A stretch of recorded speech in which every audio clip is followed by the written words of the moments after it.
Hello, hello, hello, and a very good evening to everyone, depending on where you're joining. Oh yeah, it's a Friday night.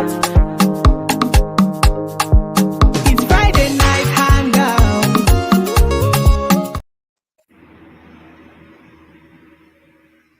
Okay, so we're back. A very good evening, good morning, good afternoon, depending on where you are joining in from.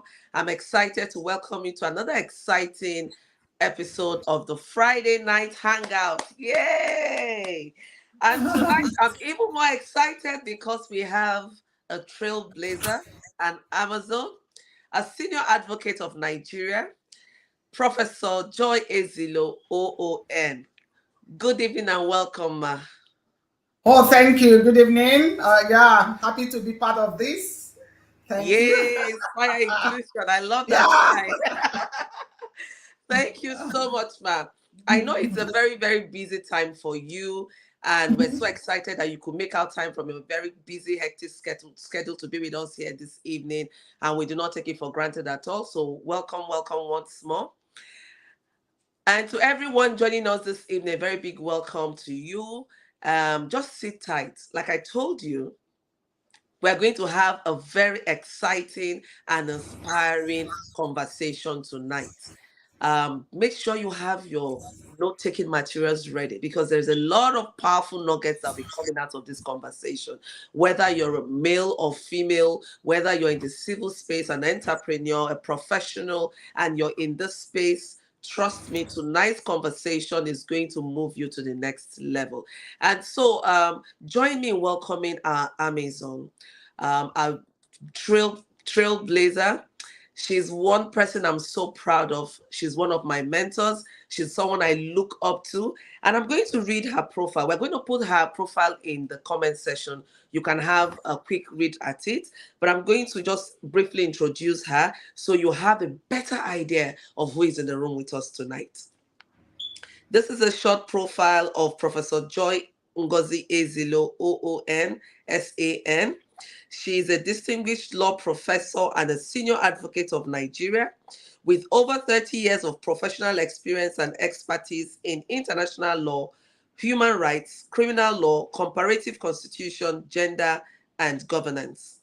She is Emeritus Dean of Law at the University of Nigeria, Enugu campus. Professor Ezeilo holds a PhD, LLM, London, LLB, BL, and Diploma in Peace and Conflict Resolution, Uppsala. Between 2008 and 2014, she served globally as the United Nations Special Rapporteur on Trafficking in Persons.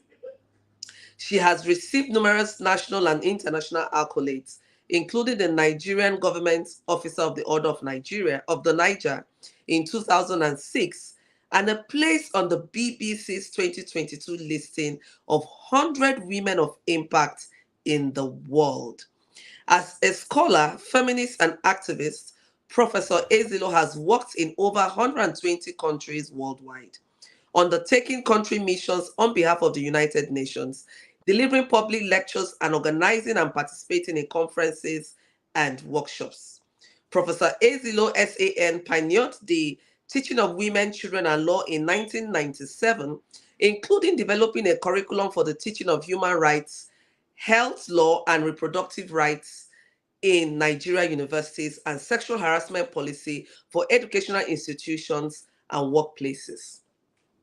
She is also the founder of Women Aid Collective and Tama Sexual Assault Referral Center, which collectively have provided in the last 26 years over 60,000 free legal aid to women and children in difficult circumstances.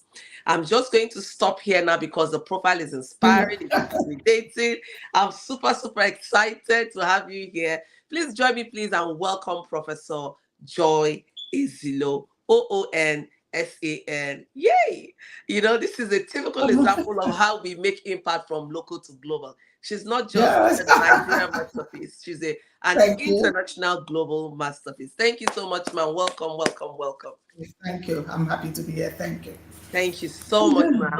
I see you, Confidence, Ezine, Olivia, Ozioma, Welcome, welcome, welcome. And thank you for joining me in welcoming our Amazon and Trailblazer professor.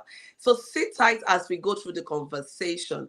Now, as we all know, March is the International Month for Women. And we also have the International Day, which is on March 8th. You saw the sign we made when we came up. This is Inspire Inclusion. And we're going to be interviewing Prof to share her perspective. You know, she has, as you can see from her intimidating profile, so much experience in the field, and we just want to tap from her well of knowledge.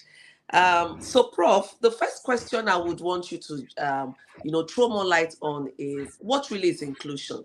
You know, we talk about inclusion, we use it. What really is inclusion, and why is it important in our society today? Oh, thank you very much. Inclusion can be looked from different perspectives, but let me try to describe it. It's about providing an environment where everyone feels seen and heard. Because, you know, even in traditional systems, like as an Igbo woman, we have this tradition, they say a woman is to be seen, not heard. So if you're talking of inclusion, everyone has to feel seen and heard. And inclusion is also about mindset, about attitudes, and about belief that embraces the fact that everyone has value to add, a unique perspective and value to add, especially as human beings. Inclusion doesn't discriminate. Yeah. Inclusion is imperative for for survival of any society, because if you have many people excluded, it's going to result in, apart from unmet justice needs and unhappiness, it will not be a society where people will want to be. Inclusion is about recognizing diversity and ensuring that the differences don't become a ground for discrimination or for exclusion and discrimination. So inclusion for me is imperative for sustainability of the human race, for justice, for equity. And it represents the involvement and participation of men and women, boys and girls, and all categories of human beings, because we're not homogeneous beings. As women, we are scattered hegemony. We could be women entrepreneurs, academicians. We could be elderly women, older women, younger women. You know, women in power. It could be also women, poor women. You know, urban women, marginalized women. There are a lot of divides, but those divides and differences, as we recognize them, shouldn't form a platform for discrimination. So when you look at inclusion in that perspective, and when we advocate for inclusion, it then is also to ensure that the inclusion is a standard in all spheres of life, whether you're looking at civil, political, socioeconomic or cultural, and even any category of human rights. It should be predicated upon the notion of inclusion and across generation of rights and even generations of people. And it is really so vital, because often we know that women, children, youth, the older persons are discriminated, even people with disabilities. And even women as a category of persons with disability will suffer some particular, specific discrimination. Women as minorities, or even living, or religious or cultural minorities, or a particular race,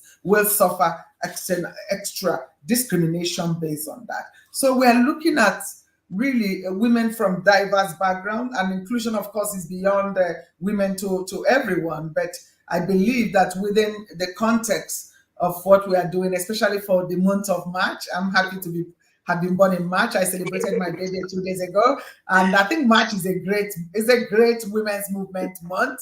It really energizes us to do more and inspires us, and and we march on, as women. So application of the principle of equality and non-discrimination will result in everyone being included. And of course, you know that the Sustainable Development Goal also talk about leaving no one behind. Right. So inclusion is the standard there, is where we should be going. And people, whether we are talking of home, you have to include everyone, whether it's at workplace, whether it's about communities and nations.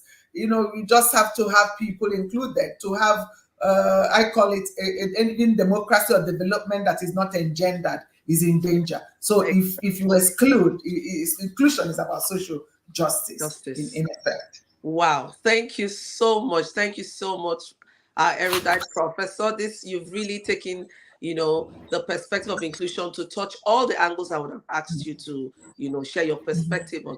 But let's also take it, let's ground the conversation. Let's bring it back home. Now, when we look at Nigeria as a country, we know some of the challenges we face in within Nigeria. Looking at the diverse ethnic group we have, and then also looking at the challenges of women.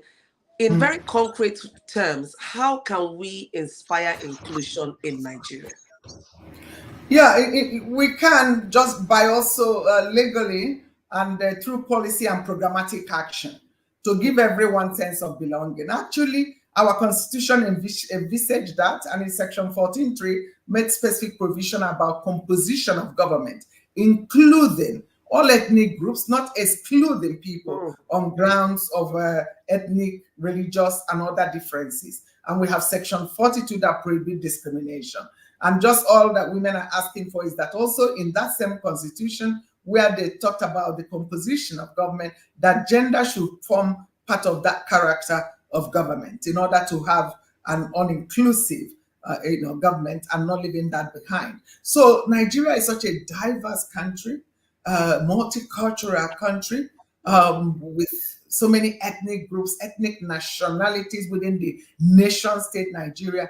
And this has been the elephant, in terms of the problem and building the state of Nigeria. It's a struggle to be included and to be excluded. And unfortunately, our political elites have misused this and have divided us, and the fault lines of religion, of culture, of where you come from, that sense that I'm in Nigeria.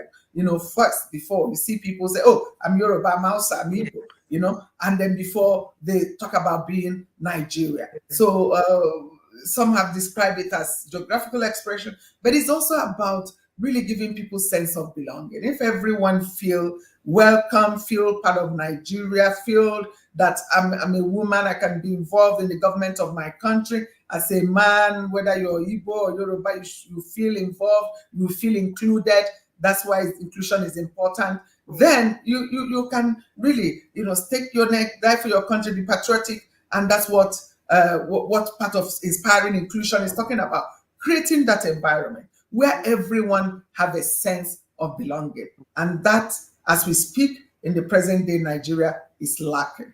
True, very true. And this brings me to, because what you've said, even just referencing the constitution, is very interesting. That we have a constitution that speaks to inclusion, yet we still have this phenomenal problem of exclusion, especially with women and minority groups in Nigeria. Let's look at the micro level, at the family level. What can we do within that space to start changing the narrative, to foster inclusion? What can be done within that space? Social norms and these sex stereotypes are very strong. Yeah. Because think of, just take your mind back to Things Fall Apart, Eze goes to school. You see why Eze will go to school and then Ada will stay at home. And then you look at Things Fall Apart, you see all the, injunction, is in a sit like a woman, Right. So it just means that there are expectations, there are gender assigned roles, the environment shape us, the agent of socialization, the family plays a very, very strong role, the community, the church, and then they just start conditioning a woman to a certain place. And then the masculinity of a man will be also overemphasized. And men are saying, oh, you're a man, don't cry. So don't express emotion. And over time, don't express emotion means that people, even when they are in a sensitive leadership position, don't feel anything, don't feel for the poor, are not responsive leaders. And this impacts on character and on leadership, because all of these ways that we shape, the different genders and expectations. You're a man, you must survive, you should fend for your family. And they may not have the capabilities to be that strong. but the society expect them to be strong. You recall also the analogy with the how Okonkwo in trying to be very strong and a strong man and not being seen as a weakling like the father, Unoaka, eventually killed even someone that called him father. So you see, so these things, that's why this masculinity is it can become, very a danger to building a society where people really care for people, and every woman matter, every human beings matter. And the way the family should start making that inclusion matter at that level. If it is cooking, let everybody be involved. Let people train your boy children, girl children. Let them learn the rudiment. You share, chores without discrimination. You also try to participate in all of them without discrimination. But if you start setting a child said, a girl child, I want to be an engineer. Oh, what are you doing there? A surveyor? What are you? Now we see how we are promoting STEM, because over time, because of this segregation, whether in job, whether in educational institution, whether in the choice of career, it's becoming obvious, oh, we now need this, we need that. So certain job will be feminized. Yes. Certain work will be, it starts from home. It starts from the training. So we all have to, you see some home, people will come and say, oh, my dad was great. He never really made me feel like a girl. He didn't set those, barriers that you often see, those roadblocks that you often see that fosters gender disparities, and then create inequalities that become so ingrained that it becomes, part of the societal mores, for example, So we need to work harder at all levels, especially the family, the community. Thank you so much. Thank you so much, Prof. And I hope this is just ringing a bell. And I want us to self-reflect, because that's the essence of the conversation. How are you engendering exclusion in your family?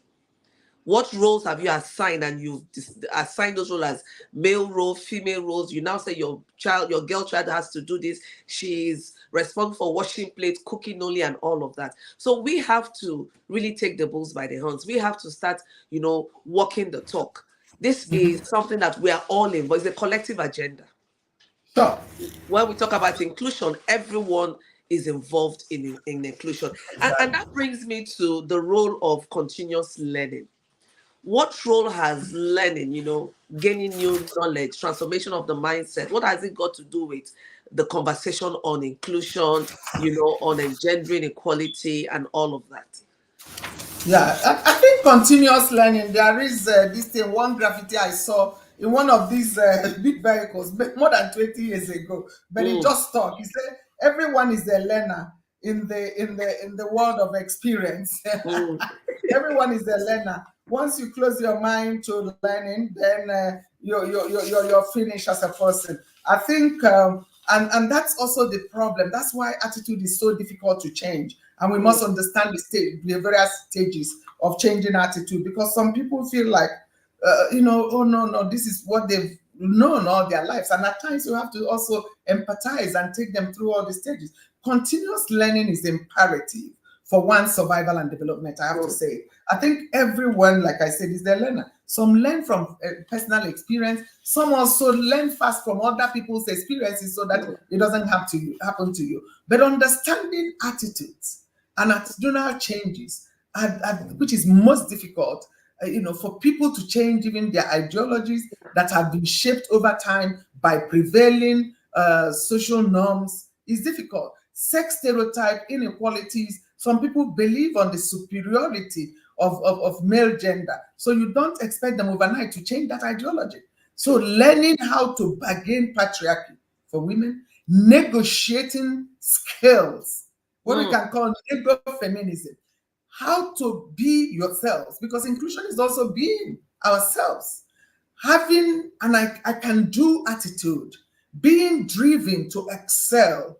One needs to learn what being a man, for example, portends in our environment, including expectations from the society about men and the gender assigned role, to actually sometimes understand their perspective and what has shaped their ideology. And it's important because those things are powerful agents of socialization, even the religion, and place of a woman. So they grow thinking this is it.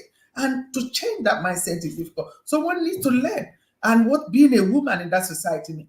Deep understanding and appreciation of one's capabilities and special gifts. Women have this special gift, especially resilience and ability to multitask. That's part of what propels women to succeed in their personal and professional growth, and even to multitask, including the societal expectation that you have to get married, be a mother. So, however, I think people shouldn't try to be a superwoman at the expense of their physical and mental well-being. Finding that balance as one walks the gender tightrope of being a woman and taking unexpected roles as mothers or getting married as society expects you. One must have the right mindset to navigate all of this successfully.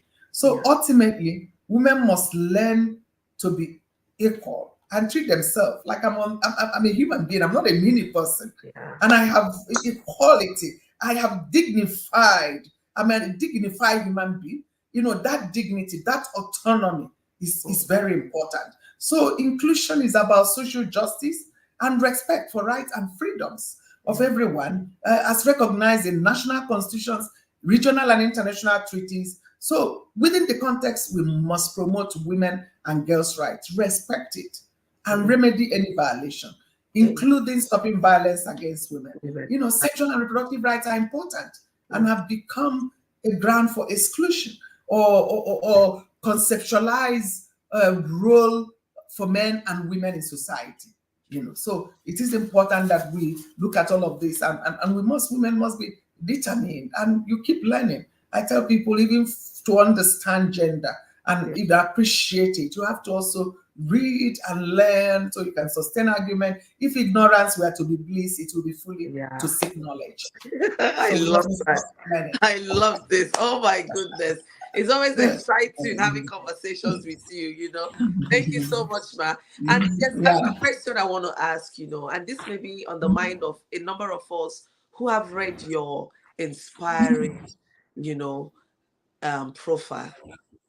Looking at all that you've accomplished in the years, what are some of the nuggets you would give to any woman out there who wants to optimize her potentials, who wants to be all that she can be, just leaning in on your experience over the years and to see how far you have traveled in your journey of life? What are some of the nuggets you can share with us?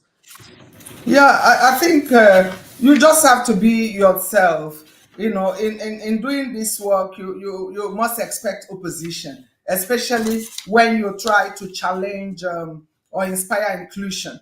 People will oppose outrightly, outright hostility, criticism, or she's aggressive, So, but these negative things can sometimes affect a woman emotionally and make them feel less a human being. You have to be steadfast. You have to find and define your purpose in life, and don't allow anybody to put you down. But I tell you, hard work, there is no shortcut.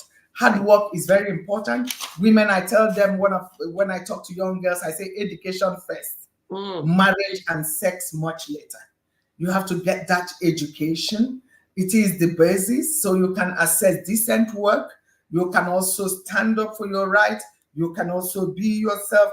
It's not easy being a woman in our society and with so much expectation, but you have to define your purpose in life, find what you're passionate about, and then also learn to excel, because the skills is very important. And some women think, I tell people, even if you're a woman in your petrol station, you must be able to know how to operate basic things that men do. Because you see them sometimes, even to open this thing, they will be looking at a man to do it. You have to you have to be able to be on top of your job at every point, because this is what is important, and this is why, because the society expects you, as a woman, they already have their mindset about, where to put you. So it's important that women also support each other, because our environment is so challenging. You have to be able to organize as women. We need to organize, stand in solidarity with one another. We need to mobilize others. We need to be resolute in our message. We need to work in concerted effort, provide opportunity for mentorship for younger ones, have intergenerational discussion mother, daughter, father, son. But sometimes you see that these opportunities and spaces are beginning to shrink because of also the economic hardship and some of the lived realities that we have. But advancing women must continue to raise that accountability stake. If you have the right education, even there are women who, without that much education, see that they're naturally intelligent. I always say feminists are everywhere. And you find them in rural areas, you find them they didn't have as much opportunity. And because of lack of opportunity, they couldn't get to the zenith of their profession.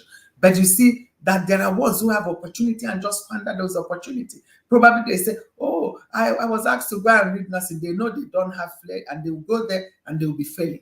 And they maybe what they are talented is the other one, but they are allowing people to determine their future, to shape their future, to influence them. And they lack voice and they cannot raise their voice and they cannot be determined to succeed. So it is important to have that determination, to survive, to succeed, and to excel.